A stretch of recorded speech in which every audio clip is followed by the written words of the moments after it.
The engine of the old inner-city bus let out a dying groan, its metal frame shuddering as it navigated the jagged mountain pass.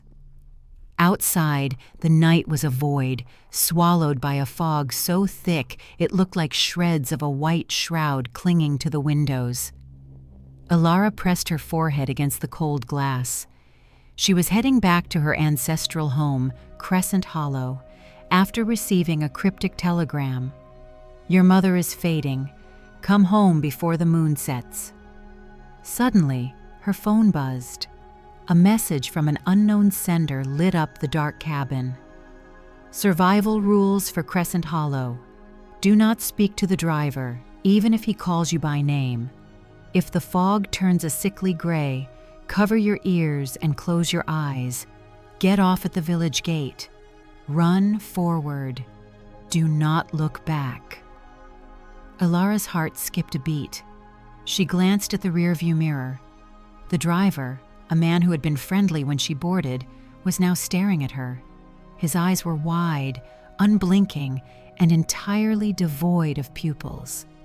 His mouth was stretched into a grin that felt too wide for a human face.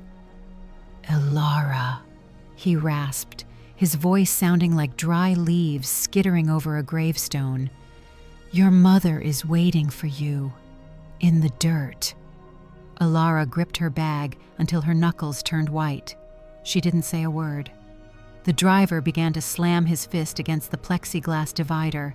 Thud, thud, thud, screaming for her to answer, yet his other hand kept the steering wheel perfectly still. As the bus screeched to a halt at the gates of Crescent Hollow, Elara bolted out into the freezing mist.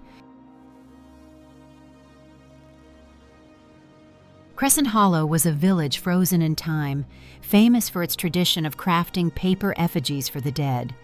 Pale paper lanterns hung from every porch, swaying rhythmically in a wind Elara couldn't feel. From the gloom, a rhythmic sound emerged.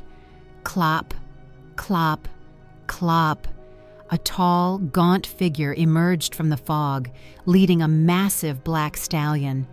It was Uncle Silas, a distant relative Elara hadn't seen in years. He looked like a skeleton draped in gray wool. "Elara, child, the walk to the manor is long. Ride with me," he said. His voice was a dry whistle. Elara froze. This village had never kept horses. As the stallion stepped into the light of a lantern, she noticed something horrifying. Pinned to the horse's right ear was a heavy silver earring, the exact same one her grandmother had been buried with. The horse turned its head, and its eyes weren't the eyes of an animal. They were wet, weeping human eyes. Remembering the rules, she didn't refuse. She climbed onto the horse's back. It felt cold, colder than ice, and as it moved, she heard a sound like dry bones grinding together beneath its skin. Silas turned his head 180 degrees to look at her, his neck cracking audibly. "Once you enter the hollow, Elara, you never truly leave." The family manor loomed ahead, bathed in the glow of blood-red lanterns. Her parents were already seated at the grand dining table. Her mother, who was supposed to be bedridden, looked radiant, too radiant. Her skin was as white as porcelain, and her smile was fixed, like it had been painted on. "You're just in time, darling," her mother said, her voice echoing strangely. "The meat is fresh tonight." The table was overflowing with food, but as Elara looked closer, her stomach churned. The fish on the platter was still twitching, its scales raw and wet with blood.